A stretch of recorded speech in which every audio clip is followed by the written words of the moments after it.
Today we're going to talk about public administration. What does it mean? Well, in the college we often say that public administration is organizing society's resources, or in other words, state's resources. But what does state really stands for? Well, in the thesis by Felix Rosas Gonzalez, titled The Theory of Public Administration in the Thought of Karl Marx, we can find an interesting definition. The state as we know it today, it's really the result of a historical dialectical struggle. It's like a constant conflict that arises from the contradictions within the dominant superstructure of each era. Or, in other words, it's based on legal, political, artistic, philosophical, and religious forms from a given historical period. Karl Marx offered a profound critique of how the state should be organized and the role it should play in the society. This gives us a critical perspective on public administration within the framework of capitalism. We have learned on college that public administration have a few fundamental characteristics. First, purpose.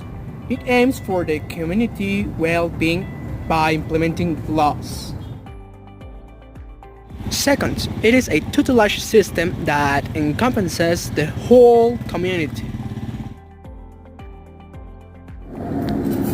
Third, division of tasks is divided on institutions, on buildings, on departments and offices. Fourth, public employees. These are not part of a private institution. These are part of a public institution like doctors, like teachers, police officers, and so on.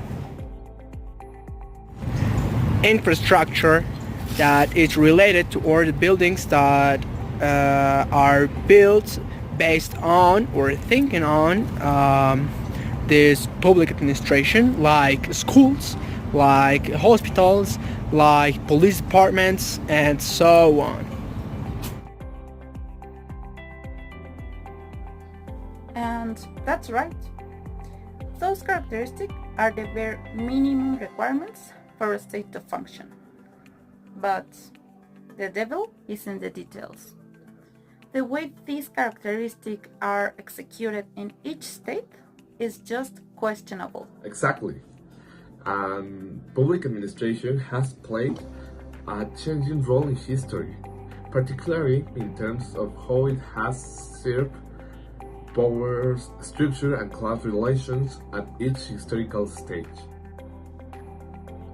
In primitive and feudal societies, Marx really believed that public administration, as we know it, or in words of Hegel, the centralized bureaucracy did not exist.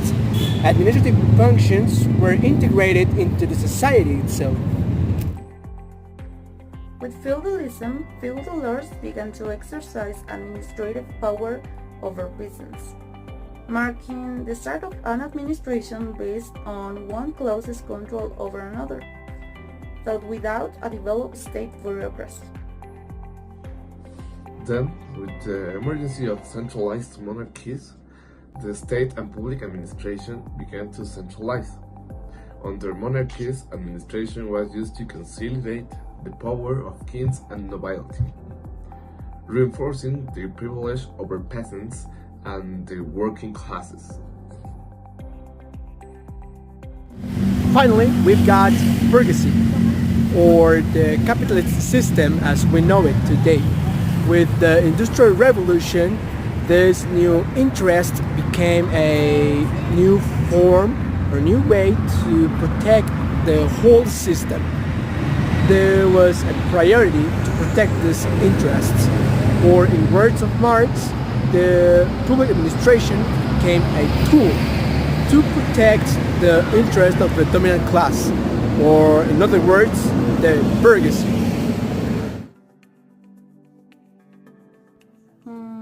it's important to know that although the state attempts to solve social problems with goodwill, it's limited in doing so. Eliminating those problems will mean eliminating the state itself.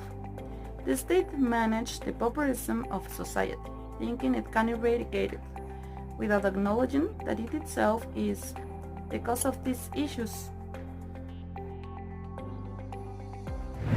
So on.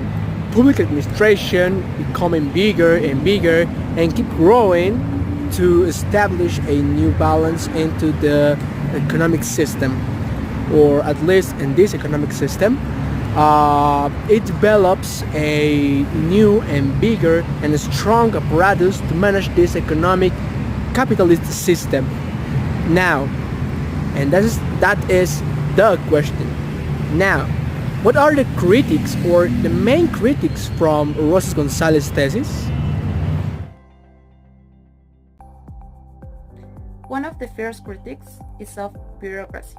In his work, Critique of Hegel, Philosophy of Right, Marx describes bureaucracy as a system that doesn't represent the majority's interests. Marx defines bureaucracy as a piece of societies that cases to be societies and become states, to fix a salary that ensures its existence. Bureaucrats see the state's interests as their own, believing the state exists to fulfill their needs. Corruption. It should be the other way around. And that's why government secretaries become too easily corrupted, at least around the world, because they lack a collective vision that goes beyond a political career. Another major critique is seeing the state as an instrument of oppression. According to Marx, the state isn't a neutral institution, but a tool of the bourgeoisie to maintain its dominance. Public administration ensures that the social order aligns with the interest of those who own the means of production. As an alternative, Marx mentioned the experience of the Paris Commune in the Civil War in France.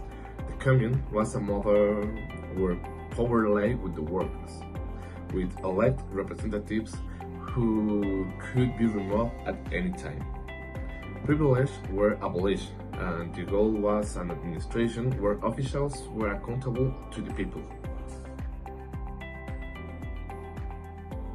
This brings us to the rivalry between the executive and legislative powers. According to Marx, the rivalry reflects a struggle for control of the state's administration, not a real conflict of class interests, because both powers tend to represent the dominant class interests, even if they appear to be in conflict. That's right. For Marx, this rivalry creates an illusion of democracy and participation, but it doesn't represent the interest of the working classes. It's an international conflict within the dominant class for power, while the real struggle lies between the bourgeoisie and the working class. So it seems like social classes are the only meaningful representation, right? After all, and at the end, congressmen just symbolize interest from people who see themselves in a certain agenda or in a political agenda. Public administration in Mexico has evolved to respond to the dominant class's interests at each stage, consistent with the Marxist analysis.